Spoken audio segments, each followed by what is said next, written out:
lunyiriro bannange olisha. Webale kusiima baby nawe olina obumu obulungi. Bannange, kuliko omwana? Oh, namuwona. Baby wakomeko oyo? Wakubiri. Kinga kikwasiza ensonyi obadde twagala bamanye mu baby obuli ennyo. Sikyabyogera, obyogere nnyo obanga azaala ennyo. Babeera batugamba ozaala oyo olisha abeera byakuzaala ati sikyayagala nnyo bagamba obwana bubiri oba ozadde bo bwe bagamba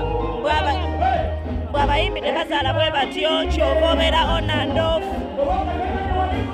wenga gwe perception ye eri kikunsonga tekirina kyekikyusa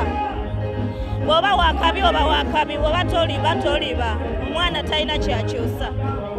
ekitegeeza kyekiviirako abayimbi okwegaana abaana baabwe nnyo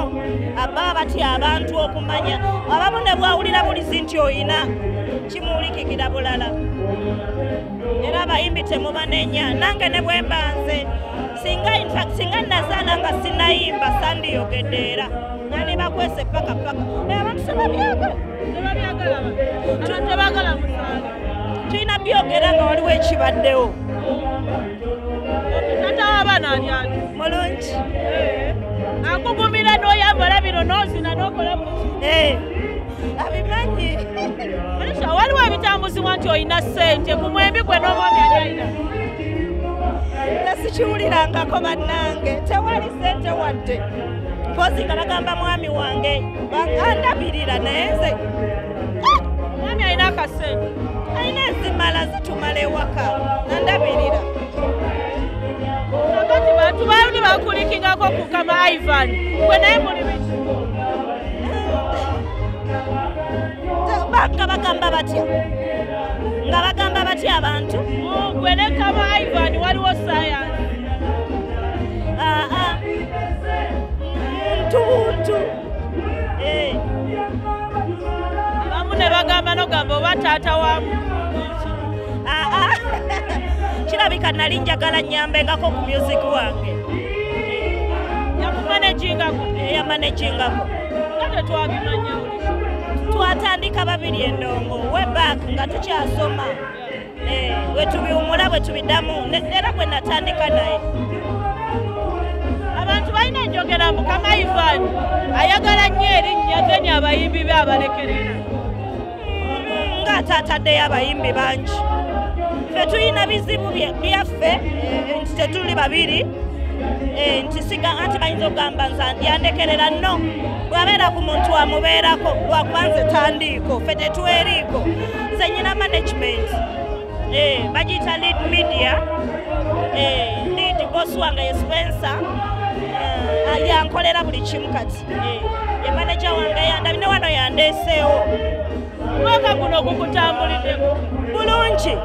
bulungi nnyo nze kasitama nga ndi mulamu abantu bange balamu mikwano gyange miramu that's all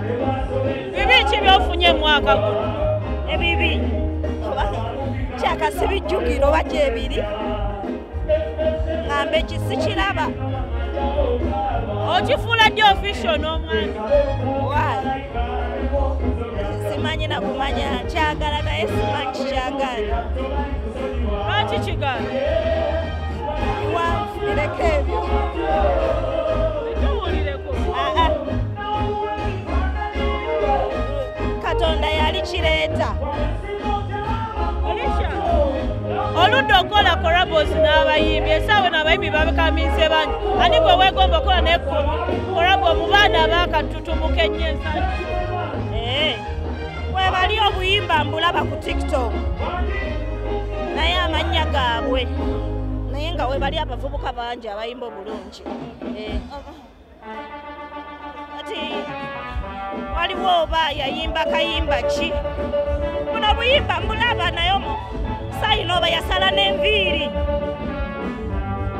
kale webali nze buli muntu ayimba obulungi mba njagala oyimba naye mbalaba naye lwakuba ndowooza ngeri gye nnyina management solaga nti genda mutuukirire yeina abantu basabire omwaka omupya bambi ne bafaani bo basuubire ki bonna bafaani bolisha musuubire music mulungi eka this coming year bwe tunakola obulungi tujja beera mu ne concert Katonda bwana bakikoze then bwe kinaaba kiganye ng'era tusigala tukuba endongo yaffe naye nga njagaliza bambi buli omu abeere bulungi this coming year Katonda atuwa obulamu obulungi atuwonye ebirwadde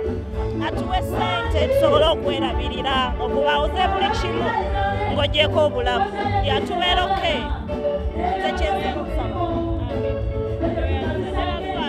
ne bafani bonna Katonda bawe buli kimu my team Olicias DQS mwena mbagala nnyo bambi buli muntu agala Olicia M mwagala nnyo nnyo nnyo nnyo